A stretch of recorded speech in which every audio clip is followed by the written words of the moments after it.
oh my God, that expired domain's got a domain authority of 62 and it's available for a registration fee. So why am I not buying it? I'll show you why. There's loads of red flags for all of these domains. Now on the surface, you'd think, wow, they're amazing. I want to buy them.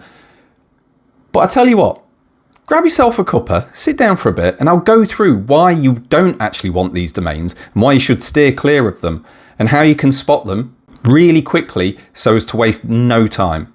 Cheers.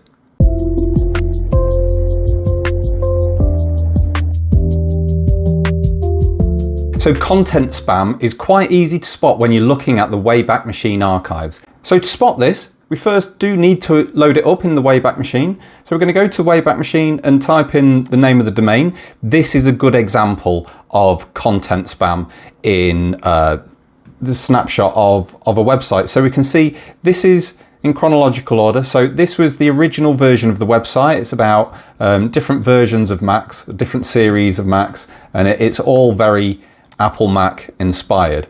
So we're going to go through and we'll see that each of the original snapshots going through the years is to do with Macs. Right up until about 2018, we're still in Mac territory and we are here, and this is in 2021. So 5 years ago, we're still on Macs. So if you were to have gotten that domain then and you had an idea for a Mac related or computer technological type website, then that would have been great for that because it had really good history.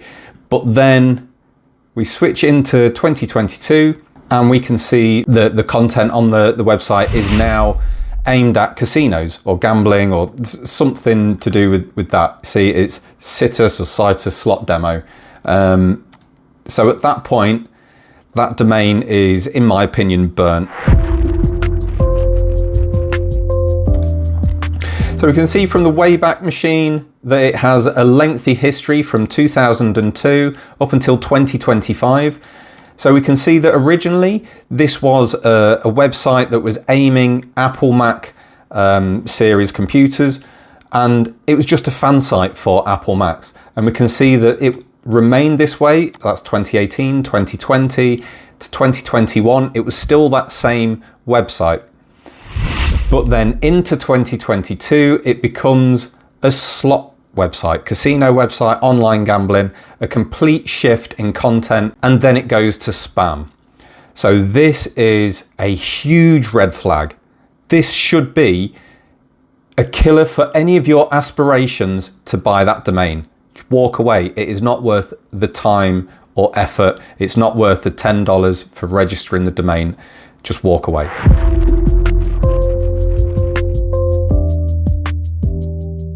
So big gaps in the Wayback Machine history could also be a bit of a red flag. Probably not as serious as the other ones that we've talked about, but it's definitely something to consider when you're trying to assess the value of a domain. So if you're using it for a PBN, it's probably not a big concern of yours, but if you are going to be using it to just flip to make a quick profit on, then the buyer may want to consider why the domain has been offline for so long. So it could actually bring the value down a little bit. I wouldn't say that it was a deal killer as such, but it can take a little bit of the excitement out of a domain if it hasn't been in use recently.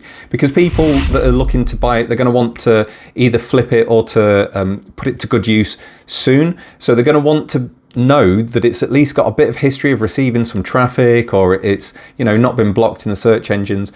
So huge gaps can sort of deflate the interest of buyers a little bit. So it's something to consider. So spammy backlinks are a really big one to look out for. Definitely can be a deal killer. You don't really want to be messing about with them. So I've got an example here, 12x16gallery.com. I'm going to go straight to the analyze backlinks, and you'll see straight away almost every anchor text is the same thing. Now, it's normal to have a lot of anchor text that are to do with your homepage. So, you know, the website name, the address, things like that, or the domain, maybe a few keywords smattered in here or there. But as you can see, almost the entirety of this backlink profile is one keyword or one name. And you can see also another spammy backlink thing to look for is if all of the links go to just one or two pages. So you can see each of the endpoints on here are either wap.domain or www.domain, or there's m.domain. So it's basically, it's the home page. It's always the home page every time. So WAP is an old protocol, M will be the mobile version, and the www will be the desktop. So you want to be looking out for loads of anchor text that are all the same, and also link targets that almost, yeah, look, for this one, it doesn't change at all. So that's what you want to be looking out for. Big red flag. Now, irrelevant backlinks. This can sometimes tie into spammy backlinks, but it is slightly different in that spammy can be relevant to your website. It's just where all of them are, you know, basically the same.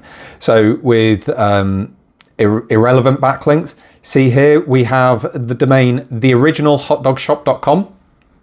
So you'd be expecting a lot of the backlinks to be related to hot dogs, catering, to be the domain name itself, web page, generics such as website, visit here, read more, things like that.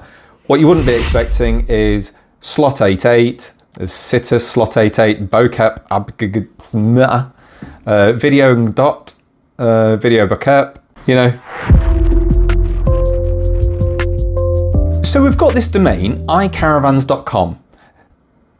Now, the website originally was about caravans in the UK. If you're not sure what that is, they are like trailers to Americans. You have trailer parks and things like that. There's a big industry in the UK for caravans. So this website was originally about caravan parks where you can take your caravans and buy and sell and things like that. So it was a very niche specific website. And you can see throughout its history up until about 2023, that's exactly what it was about. And then from 2024, you see these circles, they turn green. Now a green circle indicates a redirect. In this case, these are 301 redirects, so they're a permanent redirect. So the domain owner has informed the search engines that this domain is this website is no longer at this domain. We're over here. Go index that content there instead of ours. Ignore ours. So you're telling the search engines that it's no longer about the content that was originally on the website. It's now on the next website. So if you follow the redirect, and instead of getting something to do with caravans, you get something to do with something completely different. It's not to do with the UK, and you can see it's just not relevant at all. So that would be a big red flag. If the domain has been redirected to a completely different place with a completely different content, that suggests. So language shift, it ties in very much to the last point. It's very similar to the content changing, and it often goes hand in hand with the content changing. But for this example, you really don't want just a massive language shift, especially not if it's a website that does target a specific region. To change the language then is to, you know, notify the search engines that it's no longer to do with that region, it's to do with this other one. So if you were to see it go from a British website or an English speaking website to then into something that looks, I don't know, maybe Turkish, somewhere around there, I'm not entirely sure, not an expert, and you can see here it's also got gambling links. It's not what you want. So trademark issues. If you enjoy getting sued and you don't like sleeping at night, then by all means go and register a domain with a well-known trademark in it. Who am I to stop you? But if I were to give you some advice, I would say don't bother. So it used to be the case that back in the day that people used to register domains that would look very similar to a well-known trademark. We'll say Facebook, for example. And they'd hope that people would be typing in the address slightly differently, accidentally. And so you're picking off just a few of these people and then redirecting them to offers. I wouldn't advise it anymore. The trademark holders, they're serious about protecting their name and their reputation. So you really don't want to mess about with it. It's not worth the hassle. You're not going to make any money from it. You could lose a hell of a lot of money. Just stay away. Now, if you spot a really large discrepancy in the stats between, I mean, often I use Moz and Majestic as my benchmarks. So if you see one that's really low down and one that's really high up, that's normally a sign that they've been messing about with some of the backlinks and it's not really that great. So this is the domain that I was referencing at the very beginning of this video. This is jprbikers.com. It's got a Moz domain authority of 62. And normally you'd be looking at that and going, oh my God, I've got to buy it. But then you notice that the trust flow is 0. So how can it be that it's got a domain authority of 62, which isn't just all right, it's bloody brilliant. You've got a Majestic trust flow of 0, zilch, nothing. How's that? So if you were to look at the Ahrefs value as well for the domain rating, you'd see again that that's really low down, it's 0. And DOM Detailer shows that it's just got 3 low quality backlinks. That's how this happens. Moz was really good at picking up a lot of different links. You know, it's picked up a lot of lower quality links, and a lot of domains were at one point in time using these links to really boost their domain authority, and they still can to a certain extent. So you really want to be looking out for that, especially domain authority. That's, you know, from what I read, is relatively easy to boost up, and even Ahrefs domain rating can be, you know, a little bit inflated at times. Now, trust flow I find to be surprisingly pretty good, that if it's above a trust flow of like 15, if it's above 20, it's really good. And I find that's a much better benchmark to go by than domain authority. If you can find domains that have got high domain authority, high trust flow and high domain rating, you're not going to struggle to sell that. And the chances are that it's probably clean. So take a look at the content history and you're probably all right. So there you have it. There's 9 red flags that you really want to be looking out for when you're vetting your domains, because they can save you a huge amount of time. The bottom line is to always do your due diligence, but look for these red flags as ways to weed out a lot of domains that you're going to waste a lot of time on. So if you start seeing these from your big lists, use them. Use those patterns that you're recognizing to limit down your domain lists significantly, just to make sure that you're getting through the domains and you're not wasting time. The main checks to be looking out for, as always, are the content history and also the backlinks. You want to be making sure that the content history doesn't show signs that it's been abused, that it hasn't been spammed, it's not been redirected elsewhere, it's not been used for other uses, there's no signs of adult or spam content or links on it. And also that your backlinks are varied, contain a lot of generics, and just look natural. You'll notice as you look through that you're spotting things that look out of place, the things that make it obvious that people have been misusing these domains. Yeah, you know, just use your head. You're not daft, are you?